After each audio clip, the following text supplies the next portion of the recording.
Okay, here's a quick look at a CJ's wiring swap harness. This is obviously from CJ's wiring. It doesn't come with any instructions. This is what comes in the box.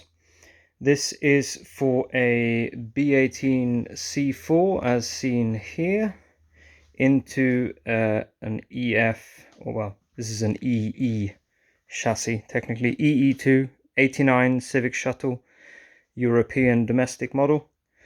So let's take a look at what this is. I'll give you a breakdown of what these parts are and how this all connects together, because I didn't know and I couldn't find any clear information on that. This particular swap harness, obviously if you get something from Rywire, I don't know if that's going to be different or other manufacturers, so I'm only going to cover what CJ's doing with his wiring. This is the engine harness, so these connectors all go onto the engine there. They're all labeled, like you can see this big one here, that's distributor, and there's like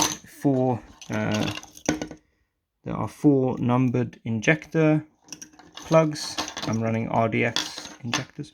So all of these plugs go on the engine and gearbox. There's one for the speed sensor and there's one for the reverse switch. So those are on the gearbox. The rest of these are on the engine. So that's simple enough. That stuff goes on there.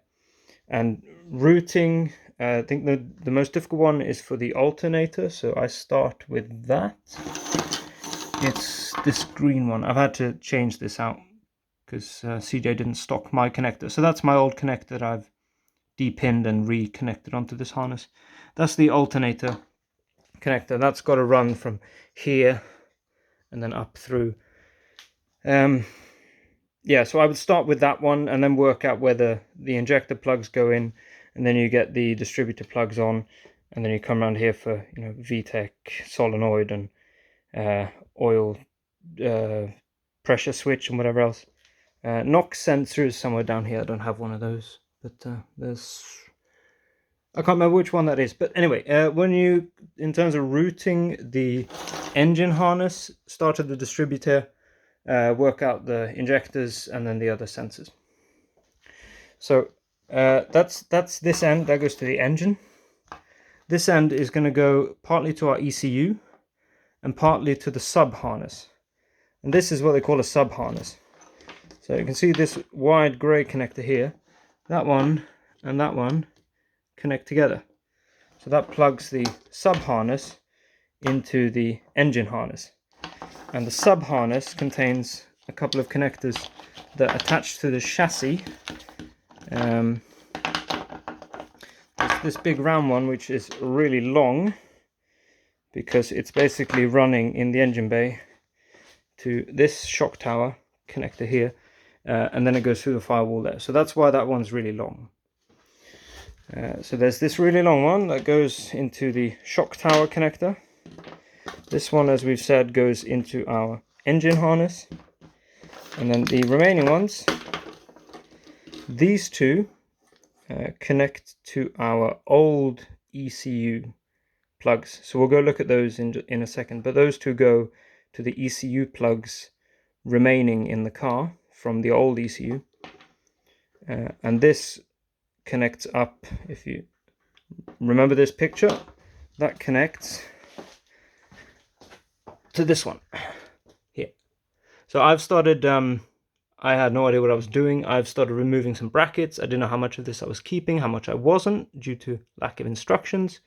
I started unwrapping this just to see what was going on.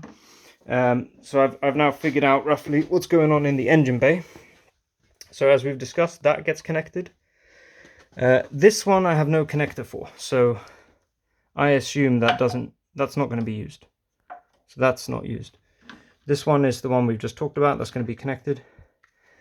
That's the whatever this thing is called, valve control. So anyway, yeah, we're going to put stuff through a firewall hole. I've found one here that's going to work. There was a rubber bung covering this hole that I'm going to cut a hole in to feed the wires through the firewall. So over here, and it looks like this. So that I will put some holes through and then the wires will run through that through the firewall into the cabin. So in the cabin, have a quick look here. Try not to fall over. Messy, but here's our old ECU. There's our old OBD-2 ECU, and you can see the plugs that went into that. So that white one went into the green hole, and then there's those two black ones there. And then of course we have our OBD-1 ECU. I think it's OBD-1. Yeah, and it's an OBD-2 engine. So, and these three grey plugs, this is where our engine harness is going to plug in. But remember those plugs down there that plugged into the old ECU. Remember them, because we're about to talk about them. So take our new ECU back over here. So here's our engine harness. These three grey plugs, they go in there.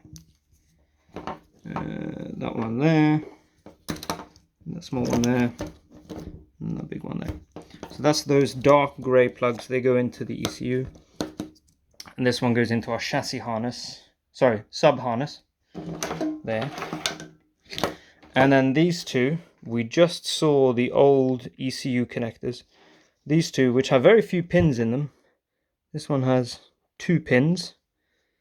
And this one has, I don't know, it's like 6 or 7 pins in there. You can't really see very well, sorry about that. But there's 6 or 7 actual pins in there. The rest of the holes are empty. You can see how few wires are actually going into these plugs.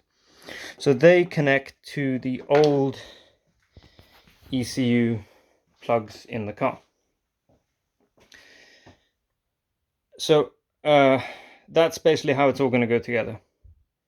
So you can disconnect everything. Obviously what I've done here is disconnect the engine harness that came with the car. That's disconnected. But you don't need to like cut or splice any wires, I don't think. What I'm going to need to do is run a charge wire. We need to somehow put a charge wire from the alternator over here. Is going to run a high amp wire into the fuse box. So that needs to be added. I'm going to take it from one of my old, I've got the engine harness for both the new engine and the old engine over here. You can see down here, this is where the alternator was. So there's our charge wire that ends up on the other end of this somewhere. So I'm going to kind of use the old harness to figure out the charge wire. That's the only thing I need to run separately from all of this. And then of course that goes on the charge pole here. And then you've got to connect the ground, of course. But that should give you an idea of what this is. So yeah, engine, ECU, sub harness to there. And then the sub harness connects up to the old ECU plugs and the 2 shock tower connectors. Although there are 3 shock tower connectors. There's this one. And then there's an identical connector, this one, which I don't think is used. And then there's that, which connects up to the square one. So that's how you connect a swap harness when swapping an engine.